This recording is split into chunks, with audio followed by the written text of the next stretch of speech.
tarde, pessoal. Eu estou aqui com o professor Fábio hoje para contar para vocês uma história de como contar uma história, né? A gente vai falar um pouco sobre narrativas digitais e para a gente entender, a gente vai passar um pouquinho pelo cinema, vai passar um pouquinho pelo teatro, vai falar um pouquinho sobre gravação de áudio e vídeo para tentar se inteirar nesse mundo que é o mundo de contar histórias. E nada melhor contar histórias no momento que a gente vive uma pandemia que praticamente a gente só assiste histórias dentro de casa.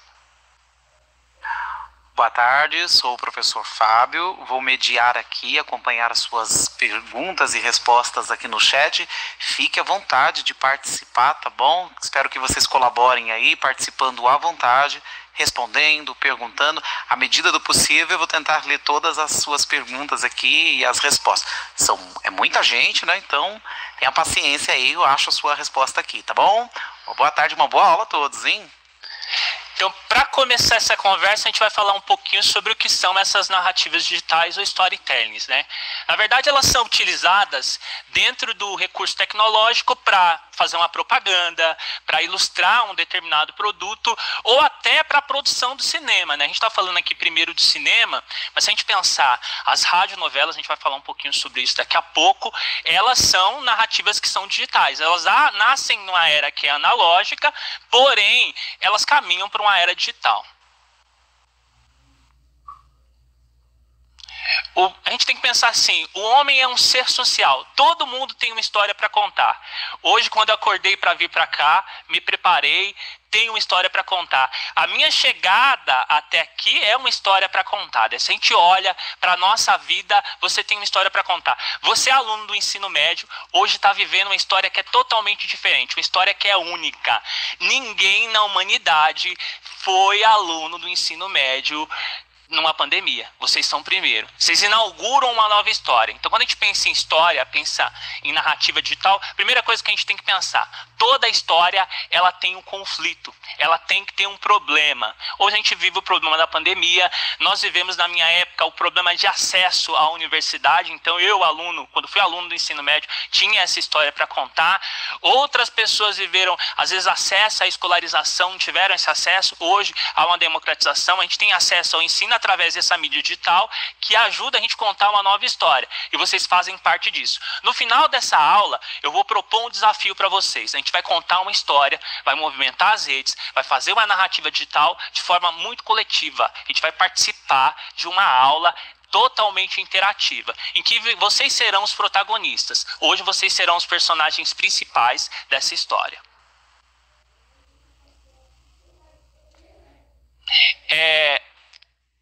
Era uma vez. O que faz a gente lembrar essa frase? Elas vão remeter primeiro à nossa infância, né? Vou perguntar para vocês, durante 3 minutos aí vocês vão responder, o que faz vocês lembrarem essa início de história, era uma vez.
Olha, legal a interação de vocês no chat, hein? Parabéns, eu quero dar parabéns para vocês aí primeiro, antes de ler algumas respostas aqui que vocês deram.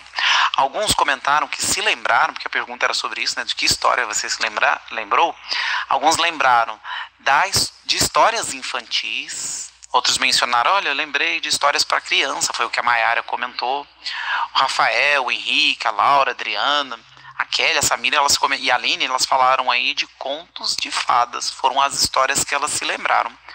Aí a Raquel até mencionou aqui a Branca de Neve, o Ícaro falou de João e o Pé de Feijão. Outros mencionaram, teve até uma pergunta aqui, né, que gostaria que o professor depois respondesse, né, se é possível relacionar com as aulas de história. Mas, Wilson, eu reparei aqui que a maioria deles falaram de coisas que há nos livros. E servia isso também? Servia isso também. É importante a gente lembrar que a nossa vida, ela é permeada por histórias que são verdadeiras e histórias que não são verdadeiras, né? A gente tem as narrativas que são ficcionais, mas a gente tem as narrativas que também são verdadeiras. Aquela história que é a história própria da sua vida, ela é uma história importante para ser contada. Tanto é que muitas pessoas transformam em livros, filmes, histórias das suas próprias vidas. Quando a gente pensa em história verdadeira, a história da vida, um fato real que foi transformado em uma obra cinematográfica, ela é capaz também de transformar a vida de pessoas e fazer reflexão. Falando um pouco sobre esses contos de fada, falando sobre essas histórias não verdadeiras, elas cumprem também uma função social, que é a função de ensinar. Eu vou transmitir um conhecimento para uma criança que vai se tornar um adulto, né? Eu tenho que lembrar que a Priscila perguntou sobre história, eu tenho que lembrar basicamente assim, a nossa história, a infância e a adolescência existiam de formas diferentes. Você já pulava da infância para a vida adulta. Então, com 13, 14 anos, um ser se tornava adulto. Houve essa transformação num período da história. Se modificou. E você preparava essa criança para se tornar um adulto. Tanto que se a gente olha aqueles quadros antigos, a criança se vestia como adulto, se portava como adulto, porque era um preparo, era um ensaio. Ele vivia um ensaio para a vida adulta. Então, as narrativas, elas fazem parte da nossa vida, sim, e são importantes. Tanto histórias verdadeiras quanto as histórias não verdadeiras. Se a gente olhar, basicamente, todas essas narrativas, elas seguem uma estrutura muito simples. Eu tenho que ter, primeira coisa, um personagem. Quem vai participar dessa história? Quem conta essa história? Depois eu tenho lá, dentro dessa história, a ação. Como essa história vai acontecer, como ela vai se discorrer. Ela tem o seu começo, tem o seu meio e fim. E essa história, ela tem que ter um ponto alto, ela tem que ter um clímax, né? Tem que ter um ponto de transição. Quando a gente pensa na história teatral, no teatro, normalmente o ponto alto é o ponto que se desfecha lá, onde vai acontecer a transição para os atos. Então você tem um ponto alto nessa história em cada ato. Você vai ter um período de transição. Já no cinema, dentro da narrativa cinematográfica, você vai ter momentos de ponto alto, momentos de tensão, para criar justamente esse momento da pessoa ficar com a atenção focada para aquela história que está sendo contada. Ninguém quer uma história monótona. As pessoas querem uma história, na verdade, que prendam a atenção. E a história que prende a atenção é a história que acontece alguma coisa. Não é aquela história linear, é aquela história parada. Quando a gente pensa também na estrutura da narrativa básica, ela tem um lugar, tem um espaço. Hoje o espaço que a gente pode contar histórias é o ambiente da casa. Se a gente olha para dentro da nossa casa, a gente tem que pensar que dentro da nossa casa tem histórias para contar. Você deve ter vivido dentro da sua casa alguma história engraçada, ou de repente até alguma história triste, mas é uma história que merece ser contada, é uma história que merece ser compartilhada.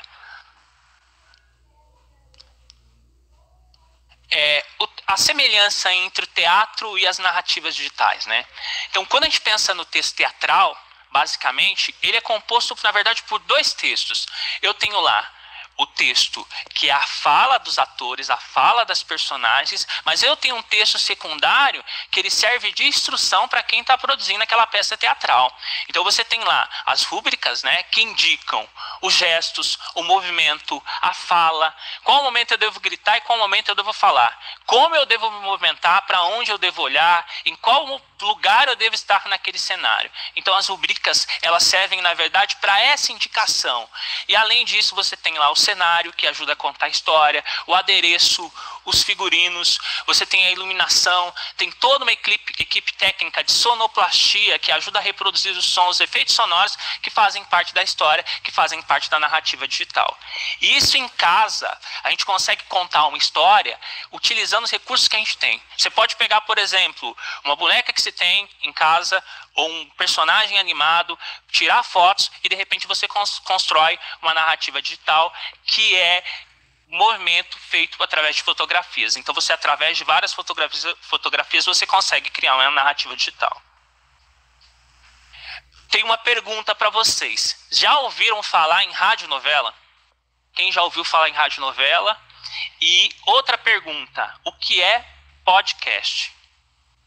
Já ouviram falar em ator de voz? O que seria o ator de voz? Tem gente que fala assim, eu gostaria de ser ator, mas eu sou tímido. Será que não dá para você ser um ator de voz? Porque é uma profissão para se pensar. Então eu vou deixar 3 minutos essa pergunta. Vamos ver o que vocês respondem aí em casa. Obrigado.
Parabéns novamente aí pela sua participação. Tem algumas respostas aqui que eu gostaria de ler, né? Nós vimos aqui, por exemplo, que o Henrique, o Juan, a Cíntia, a Priscila, eles falaram que gostam de podcasts e os debates são muito bons. Aí a Vitória falou que rádio e novelas são novelas no rádio. A Letícia já comentou assim, ela falou que a radionovela é a narração de uma novela no rádio. A Bruna já comentou, podcast é um debate. E nós temos uma pergunta aqui também, professor Wilson, né? Ele pergunta assim, se podcast e radionovela não seriam parecidos. A gente tem a semelhança quando a gente pensa no texto teatral, aquele que é feito para ser interpretado. Quando a gente fala em podcast, normalmente a gente pensa no podcast, que é aquele modelo que é o debate, que é aquele texto mais comentado, falado. A gente tem vários podcasts muito bons sobre vários temas, assuntos, inclusive para poder estudar sobre política, sobre biologia, química, física. O que você pensar, no Brasil já existe podcast produzidos, que são textos produzidos em áudio, e aí tem esse formato, né? Ele pode ser ao vivo, um texto gravado, editado posteriormente, e aí ele simula muito próximo daquilo que é o rádio, mas há também podcasts que são feitos propriamente para o teatro. Então você tem pessoas ali que simulam a voz, emulam voz de personagens, na verdade, e você tem essa voz, que é uma voz de uma personagem, gravada e inserida na narrativa. A grande diferença dessa questão da radionovela para o podcast é justamente isso. O texto é ao vivo ou o texto é gravado. Quando a gente pensava nas radionovelas, normalmente eram textos que aconteciam ao vivo. E você utilizava ali dos recursos sonoros disponíveis para fazer o efeito de uma chuva. Então você tinha uma bacia que você jogava água, fazia o efeito da chuva, uma chapa de raio-x, né, que você utilizava para simular o som do trovão, muitas vezes produzida ao vivo. Então você tinha um ator ali que estava atuando por trás, fazendo uma voz, fazendo uma fala, mas utilizando os recursos que estavam ali disponíveis para fazer essa gravação. Hoje a gente tem, graças à tecnologia, a gente tem bibliotecas de áudio que já gravam e certos recursos, certos efeitos que você tem disponível, né? O YouTube mesmo, ele tem uma biblioteca de áudios que é totalmente gratuita, disponível, que você pode pegar lá alguns efeitos sonoros para utilizar nas suas produções caseiras. E aí você utiliza um equipamento de som para poder juntar essas partes de áudio e criar realmente uma narrativa digital. Legal. Professor Wilson, aí eu tenho uma pergunta assim, né? Uma curiosidade minha. Rapaz, tudo que acontece hoje, qualquer coisa que acontece, vira podcast. Já reparou isso? Já reparei. Eu acho que é a necessidade e a urgência, né? A gente tem que pensar assim, por que os jornais viraram podcasts? Primeira coisa, as pessoas normalmente estão em trânsito, elas não têm tempo, às vezes, de ler um texto escrito, um texto impresso, e elas estão fazendo uma forma de leitura, que elas estão prestando atenção em um texto que foi transcrito, né? Você tem ali uma transposição, na verdade, da escrita para a fala, adaptada para um mecanismo que você pode ouvir. Então vira um programa de rádio, de repente vira leitura de um texto, que era um texto escrito para um jornal impresso, que foi transformado em rádio. Então a maioria das rádios já estão transformando os seus arquivos em texto de áudio. Então você tem lá a função de uma pessoa que vai ler, que a gente chama de ator de voz, e esse ator de voz ele tem um papel importante para auxiliar, para dar suas impressões ali no texto. Ele não faz uma leitura que é uma leitura plana para não dar sono. Ele faz uma leitura que é quase uma leitura dramática, para que a pessoa acompanhe, né? Muito famoso aquelas bíblias narradas, né? A gente tinha a Bíblia contada, a Bíblia narrada. Eu acho que é o primeiro nascimento aí de um podcast que seria televisivo, né? Ou uma coisa transmitida em áudio. E depois esse texto ele vai se transformando em algo que hoje é melhor. Hoje você tem textos, inclusive, que nascem só no podcast. Você não vai ter o texto escrito em outro lugar. Ele não foi escrito para ser lido, tem o texto impresso. Ele nasce só no formato de áudio. E tem pessoas que produzem conteúdos que são muito bons, né? Que você vai olhar nas bibliotecas de áudio, colocar lá na Google Podcast, pesquisar podcast, histórias. Você vai ter histórias de terror, de drama, de suspense, que já tem material sendo produzido desse formato. Inclusive você, aluno, pode produzir esses materiais. Aqui tem um comentário do Dalmo e Juliana que eles falaram, acredito que é sobre radionovela. Sim. Eles falaram assim que a avó deles comentou sobre isso. Então, engraçado, essa questão da radionovela, né? As pessoas paravam para ouvir, paravam para prestar atenção, porque você não tinha reprise. O programa é aquele programa único. Se você perdesse o outro programa, você ia depender da tradição oral, né? Alguém vai te contar o que aconteceu naquele episódio seguinte.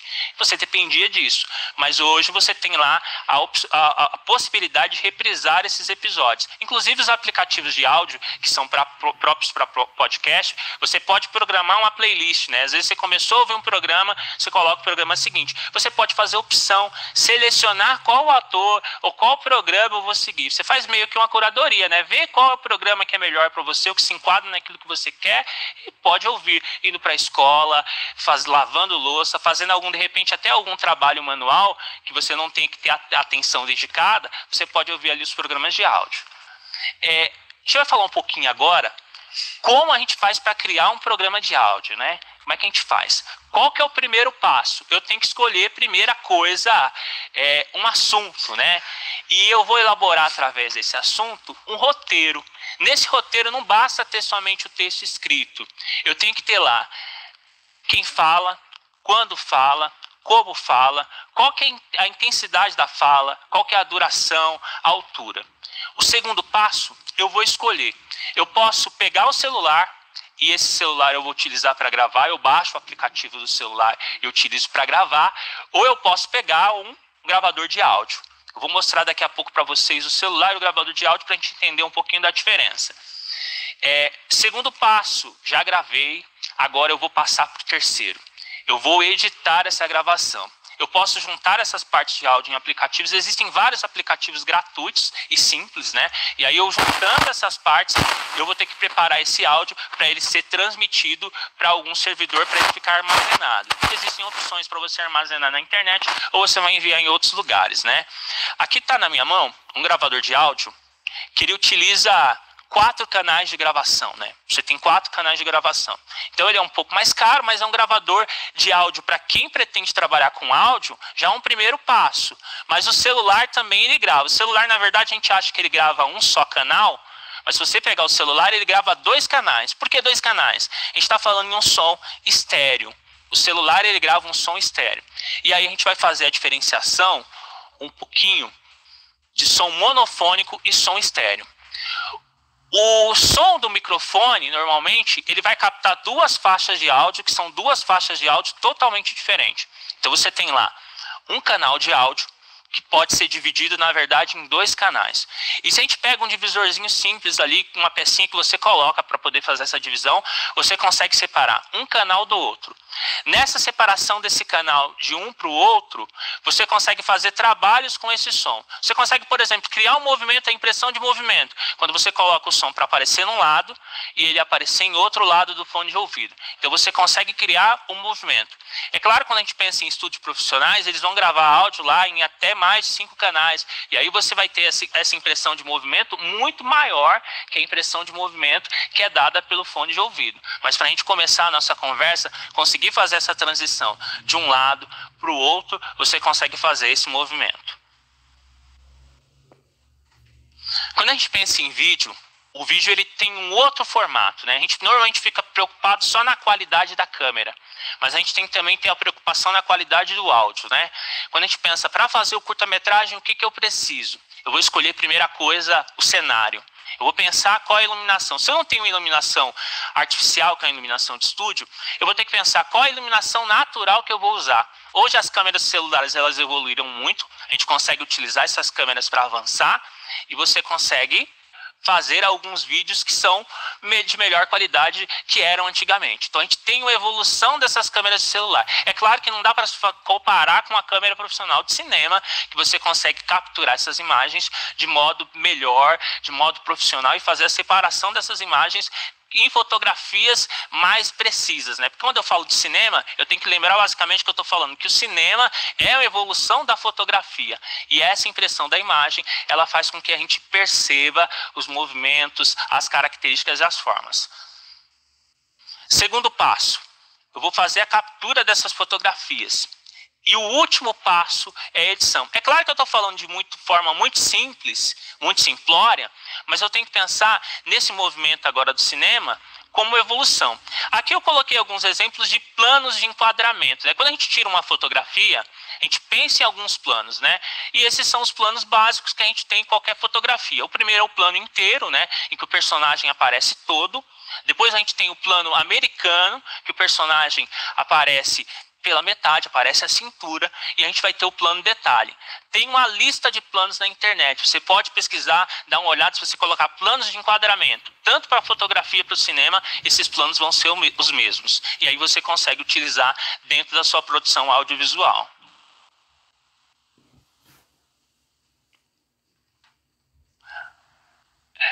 Representando a narrativa digital. A tecnologia ela pode ajudar a gente a representar uma narrativa digital. Gostaria de fazer uma pergunta para vocês. Vocês já fizeram algum filme, já representaram alguma coisa através da narrativa digital? Vou dar um minutinho para vocês responderem.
muita gente comentou que não, né? Que não criou nenhuma história. Mas eu fico pensando, a sua rede social, ela é uma história. Você conta muito sobre você quando você publica uma foto, quando você publica um áudio, quando você publica um vídeo. Você pode não perceber, achar que você não está contando uma história, mas você está contando a história da sua vida. Se você voltar lá no tempo, quando começou a sua rede social e olhar qual a primeira foto que você postou, você vai perceber que você é uma pessoa totalmente diferente. Então a história da sua vida ela é contada, é narrada. E quando foi falado lá na aula de segurança digital que a gente tem que tomar cuidado com o que a gente posta nas redes sociais, com o que a gente reproduz, realmente tem que tomar cuidado. Porque a gente não sabe para quem a gente está contando essa história. Aquela história, de repente, ela está pública. As pessoas estão olhando para aquela nossa história que está sendo contada e a gente não sabe o que as pessoas vão fazer com essa história.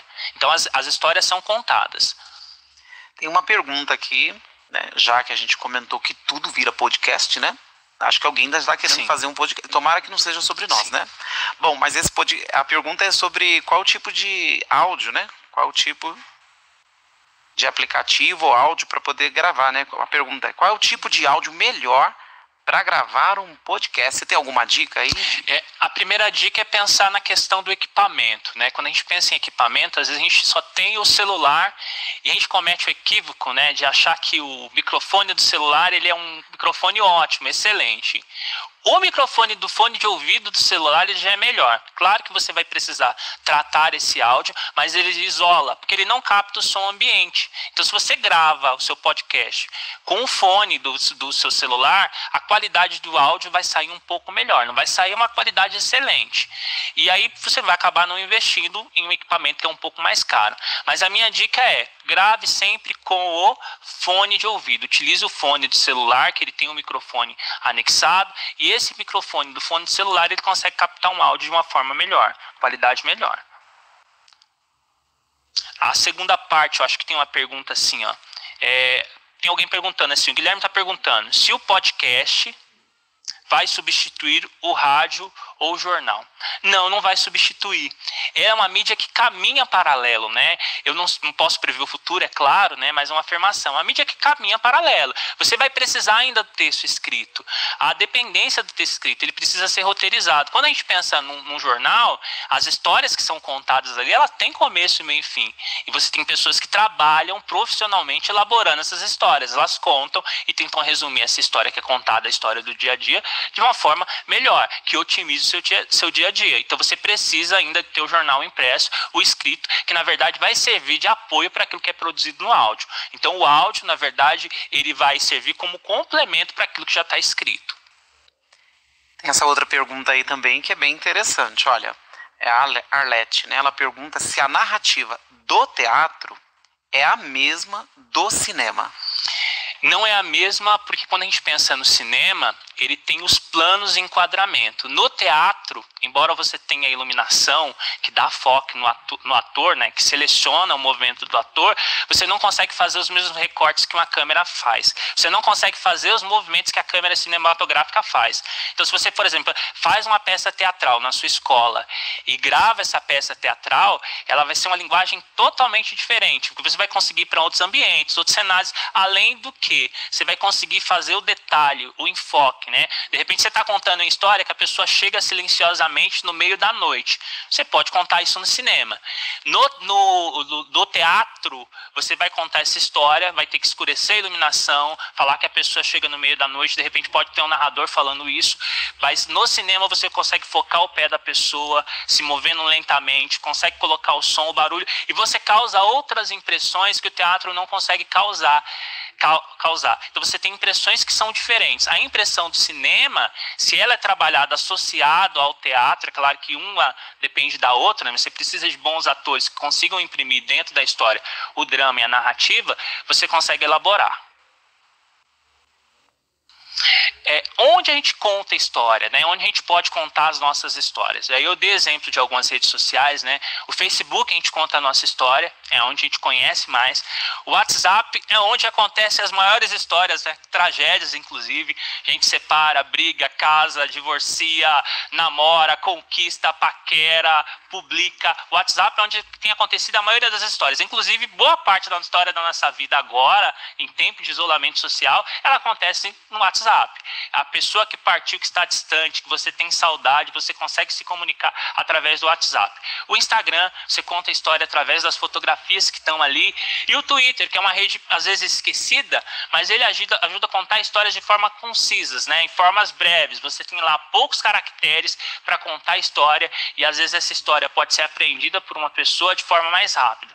Blogs, né, o próprio YouTube, e a gente tem uma outra ferramenta que é o Google Podcasts, que você pode publicar a sua história em áudio, em qualquer lugar. Essa ferramenta ela vai buscar esse áudio e vai organizar isso em uma playlist, né? Fica muito mais fácil fazer a publicação de áudio. Por que eu estou falando isso com vocês? Porque eu tenho um desafio. Vocês lembram lá no começo da aula que eu falei do desafio? Meu desafio é, a gente vai criar uma história e vai publicar essa história em áudio e em vídeo dentro de uma rede social. Porque nós estamos conectados. Quando a gente pensa na hashtag, e essa publicação ela marca, você consegue marcar e qualquer pessoa consegue visualizar isso em rede. E aí você vai utilizar para publicar essa história.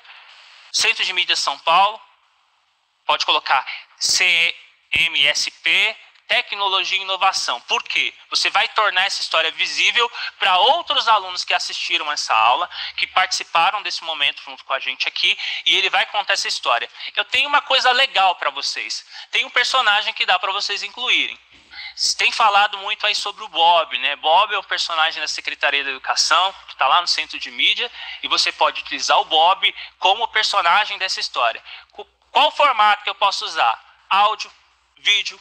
Eu posso contar essa história através de fotografia. Se você é bom em desenho, faz o desenho, tira a foto e conta essa história. Publica essa história sobre o Bob. Qual que seria o tema da nossa história? Eu acho que o melhor tema é a gente pensar nesse momento que a gente vive. Como as narrativas digitais, as histórias digitais, facilitam o nosso dia a dia em tempos de pandemia. E curioso o pessoal falar sobre o Bob, né? Eu também cheguei aqui querendo ver o Bob. E olha, isso é bem comentado sobre as alunos, os professores, né? Então agora eles criarem uma história, então nós vamos voltar ao começo da aula, né? Porque sim, tudo está acabando em podcast. Sim, tudo acaba em podcast, tudo acaba em história. E aí fica a dica, né? Criem uma narrativa digital que contem uma história. Essa história ela tem que ter começo, tem que ter um problema. Se não tem problema, se você quiser aproveitar o problema que nós vivemos, né? Uma pandemia como aluno do ensino médio, uma pandemia dentro de um mundo já tão complicado, você vai contar essa história e lembre-se que essa história tem que ter começo, meio e fim. Não produza histórias longas, né? Porque às vezes você produz histórias longas, vão ter tantos materiais na rede, as pessoas não vão acabar conseguindo ver. Produzam histórias curtinhas, breves. E fica essa dica para vocês da produção de narrativas digitais. Tem um comentário da Rita aí. Ela comentou que, como ela escreveu, fizeram, né? Então talvez ela e o pessoal da turma dela, eles fizeram um podcast contando a história do bairro e da escola. Também é muito legal, né? Sim, é muito legal porque quando a gente fala em história, algumas coisas se perdem por causa da tradição oral, né? As pessoas vão contando e essa história vai se apagando. Hoje, como a gente tem a possibilidade de gravar esses áudios, eles vão ficar permanentes. A internet está aí. Se você revirar no fundo do baú da sua internet, das suas redes sociais, você tem fotos lá perdidas. E você vai ver que tem histórias que precisam ser contadas.